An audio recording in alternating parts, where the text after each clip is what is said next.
Sunan Gresik. Sunan Gresik atau Sunan Kades adalah keturunan langsung dari Nabi Muhammad SAW. Riwayat mengatakan bahwa Sunan Ampel adalah anak dari Ibrahim Zainuddin Al-Akbar. Ibunya adalah seorang putri Campa yang bernama Dewi Cato Wulan binti Raja Campa terakhir dari dinasti Ming. Meski bukan yang pertama menyebarkan Islam di tanah air, Sunan Ampel dianggap sesepuh oleh para wali lainnya. Sunan Bonang adalah putra dari Sunan Ampel. Semasa hidupnya, Sunan Bonang kerap berdakwah melalui kesenian agar bisa menarik masyarakat Jawa untuk memeluk agama Islam. Pernah mendengar lagu Wijil atau Tombo Ati yang dipopulerkan oleh Opik? Kedua lagu tersebut adalah hasil karya Sunan Bonang. Selain makhlum Ibrahim atau Sunan Bonang, Raden Kasim yang juga putra dari Sunan Ampel dikenal oleh masyarakat di seluruh tanah air sebagai Sunan Derajat.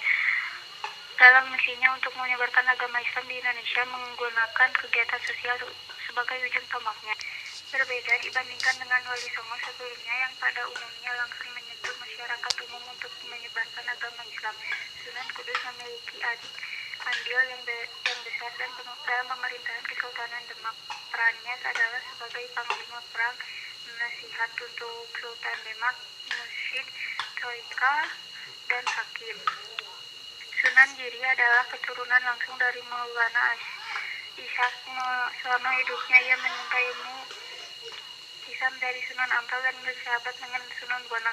Peran besarnya dalam pengembangan Islam di Pulau Jawa adalah mendirikan pemerintahan mandiri di Giri Keraton Gresik.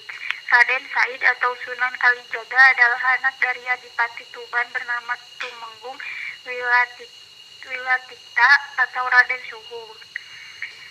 Agama Islam ia pelajari dari Sunan Bonang. Dari Sunan Bonanglah ia belajar menggunakan kesenian dan kebudayaan sebagai alat untuk menyebarkan agama Islam.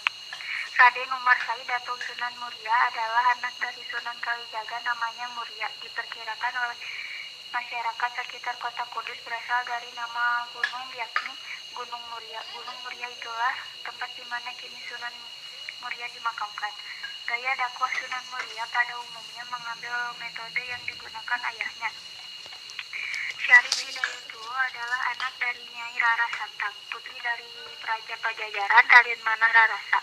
Ayahnya lain lagi, nama ayahnya Sunan Gunung Jati adalah Sultan Syarif Abdullah Maulana Huda.